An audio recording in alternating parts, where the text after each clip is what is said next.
Hello and welcome to the most amazing thing you will ever experience on this peculiar planet.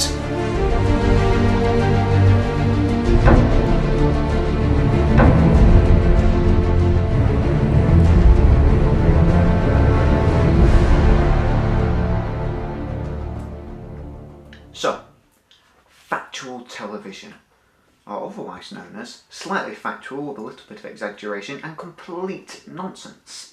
I'm so glad that Sherry Healy has gone on a huge journey around Britain to finally come to the conclusion that drugs are actually bad for us. Thank you so much, BBC Three, for funding such an important topic. As much as a joke that is, at least we still have the news to rely on. But when it goes bad, it is really bad. Sherry Healy All Before My Time on BBC Three.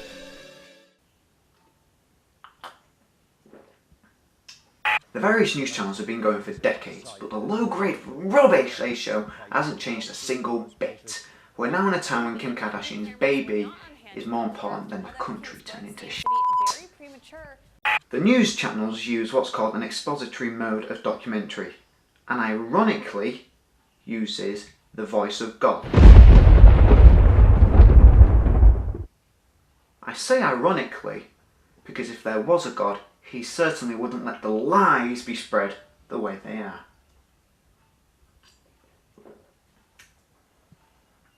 News channels use very simple codes and conventions to get the stories across. Number 1. Scare the living daylights out of anyone watching to the point where they soil themselves and are no longer getting invited around to family Christmas dinners.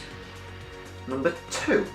Using loud sudden clock chimes to scare the living daylights out of anyone watching to the point where they soil themselves and are no longer getting invited around to the family Christmas dinners. And number 3. Using useless twats that only talent is to read off a piece of paper that has complete and utter crap on it. But seriously, the codes and conventions used in news channels are to use shocking stories to attract the audience to a certain story, to use big sudden noises, such as the chimes of Big Ben, to not only add a bit of drama, but to add a bit of good old great British patriotism. The news is meant to be objective, which for those of us who don't know, is to not be biased, which is hardly true when they have to mention someone's ethnicity if they are not originally from the UK. Let's now bring in another participant in the meeting, Mohammed Shafiq of the Ramadan Foundation that works with young Muslims. Launch an attack or an aggression against Syria. What are the risks for the Americans, for the Syrians and for the whole region if they do decide to go ahead and attack? A study of people who've been convicted of terrorism-related offences over the past 10 years in Britain shows half have been committed by London residents. They are most commonly set in a studio to give us that sense of importance while they shuffle their papers. If they're not in a studio, then they're usually out somewhere collecting footage from the 12th century. Oh wait, that's Assassin's Creed.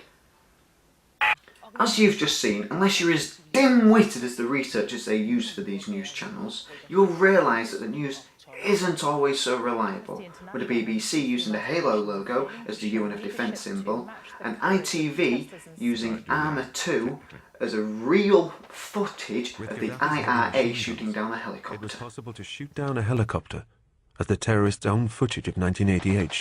There are many issues associated with the news, and if you haven't noticed already, I'm not a big fan of it.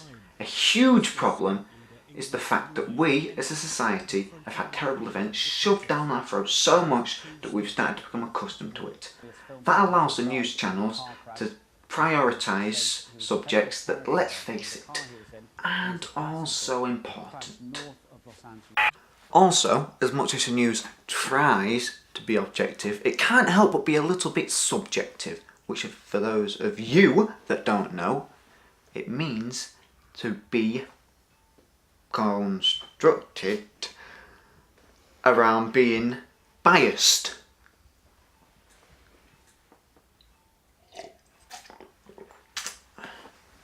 Now, let's talk about something a regular Channel 4 viewer will be all too familiar with. Observational television. Keep it going. Yellow. Okay.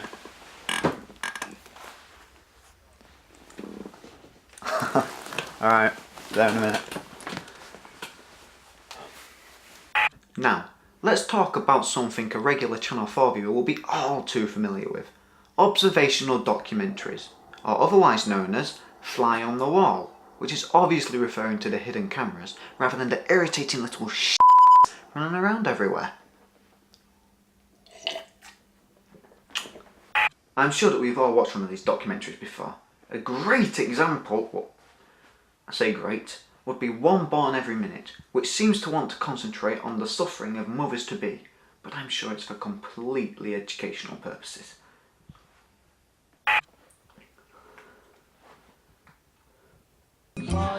Oh, Jesus Christ! What the f*** is that? As new lives begin. It looks like it... Oh, it's a baby. It's the worst pain you will have in all your life. Another example of these type of documentaries, and I use the word documentaries very loosely, would be Big Brother, which has been entertaining our intelligently passive audience for the past 13 years.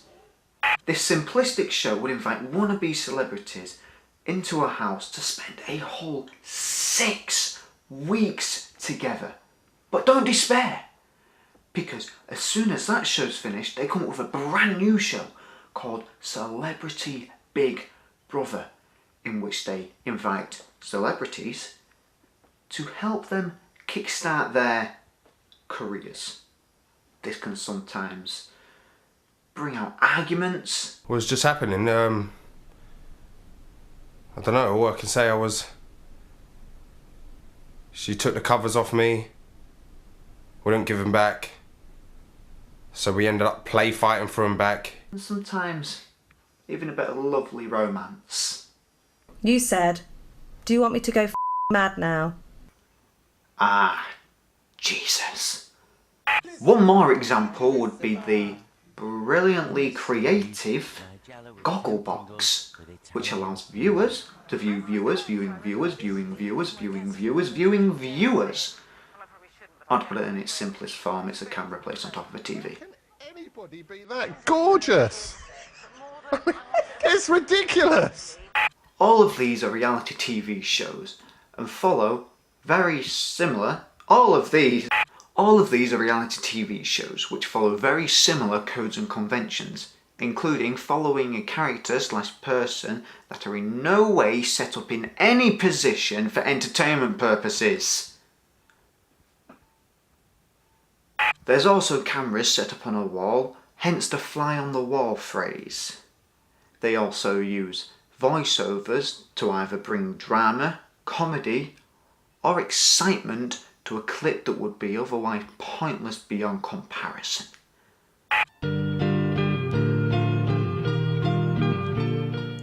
This beautifully crafted chair has been part of high society ever since its creation in 1784. The king or queen of that time famously sat in this chair, which has given it its place in our long stretching history.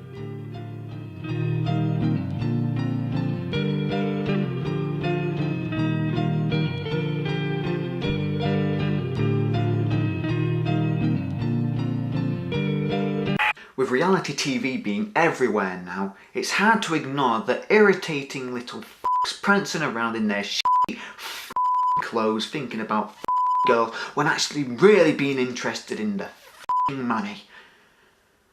Little f***s. But honestly, reality TV and observational documentaries, as much as they are meant to be the most honest form of documentaries, they are riddled with issues.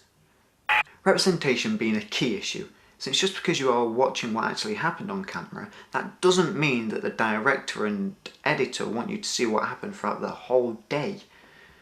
It must be quite fun to manipulate somebody. Opinion can be an issue as well. I mean, if nobody likes the programme, then it's not going to do very well, is it? Oh, you mean the director's opinion? Right, okay. director can cause the programme to sway to one opinion, or to cause you to generate your own opinion of a certain character / person. For the first time during this video, I don't actually despise this type of documentary. In fact, I highly approve it, because at least most of the time this type of documentary requires people to have at least 10 active brain cells. Okay, let's say this. Maybe some of the things that thrill you won't thrill me. The things that thrill your cameraman won't thrill you or thrill me. See what I'm saying? Just like the things that thrill me obviously it won't thrill you guys. But maybe the things that thrill me aren't things that are going to get me 500 years in prison. That's the thing right there. Do I go through? Absolutely. A great example would be Louis Theroux behind bars, which is both expository and participatory, as it has Louis Theroux, well, participating. This documentary involves Louis Theroux, who is a man with such big balls. His most recent documentary was seen on Channel 4. The Man with the 10 Stone Testicles, a Body Shock special, Monday at 9 on 4. He follows and interviews these criminals for doing little petty crimes, such as arson and murder. Then beneath the snow, the sun must be a welcome relief after so long in the darkness. Now, another great example would be Frozen Planet on BBC. This could be argued to have multiple modes of documentary, these being expository, as there's the voice of God aspect, since he isn't actually on the camera and is investigating what the polar bears, for instance, do. Observational being another one, since he's observing the cute little polar bears in all their loveliness. And then, of course, there's poetic, simply because he's edited it together to give you the sense of love and warmth, rather than it just being a few clips of some polar bears. But I knew life before I left my nursery. Left alone with big fat fatty. She was such a naughty natty. You big woman, you made a bad boy out of me. Supersize me. One final example of a more factual entertainment type of documentary is Supersize Me, which has multiple modes of documentaries tied in with each other. The main one being participatory, which for those of us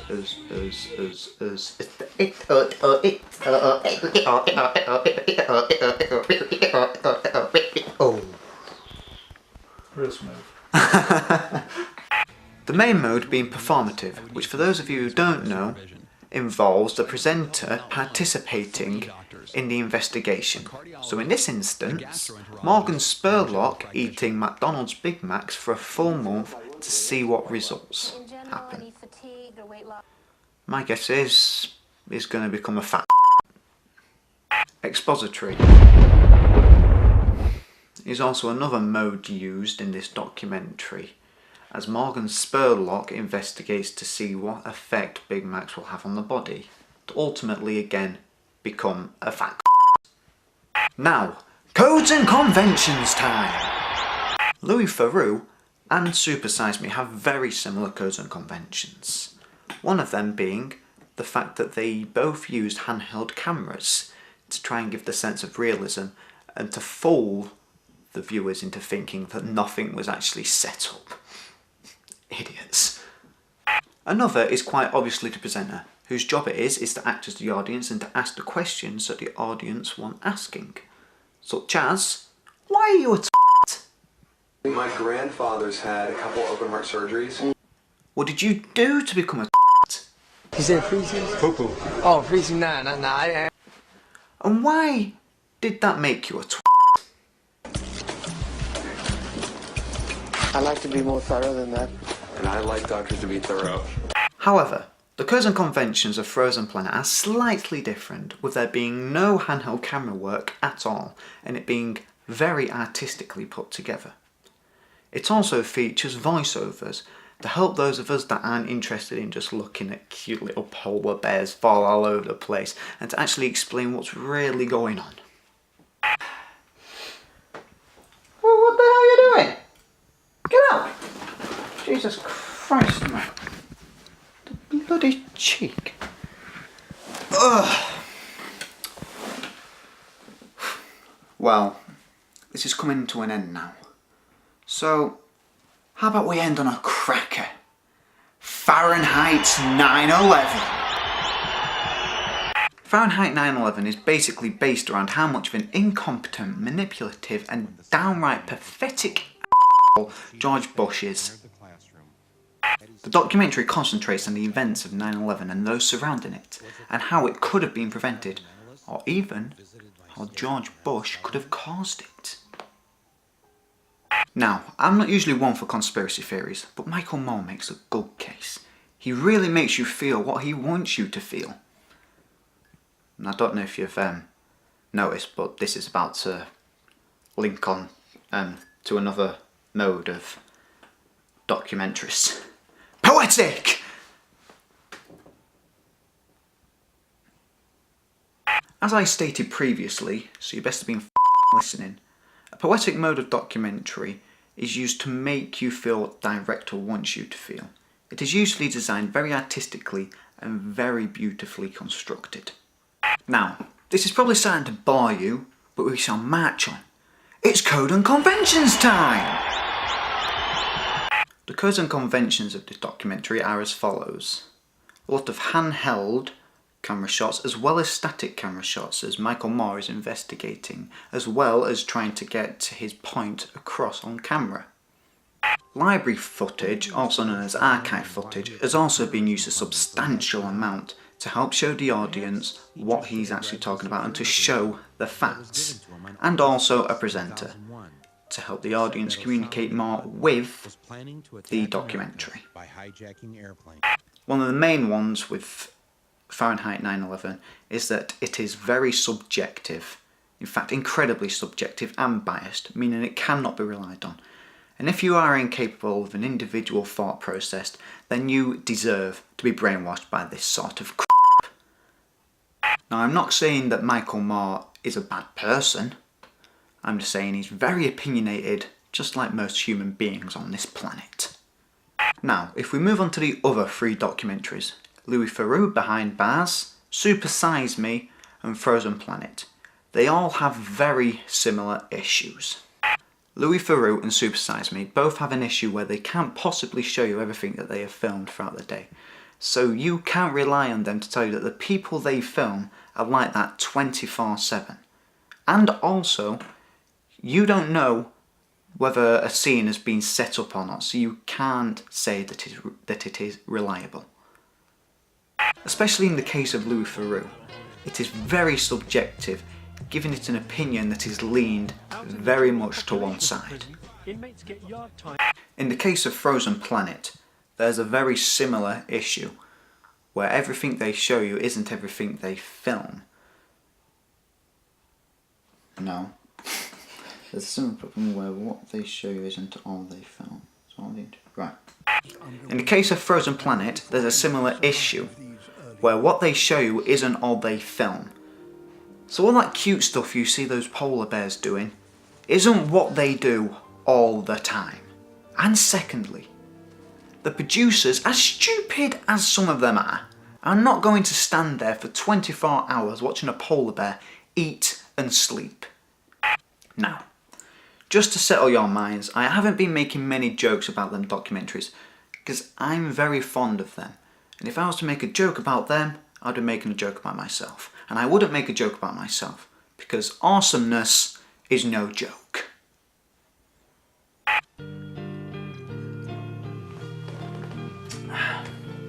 So, I hope you enjoyed this little video of mine, and I really hope it made you that slightly bit more intelligent.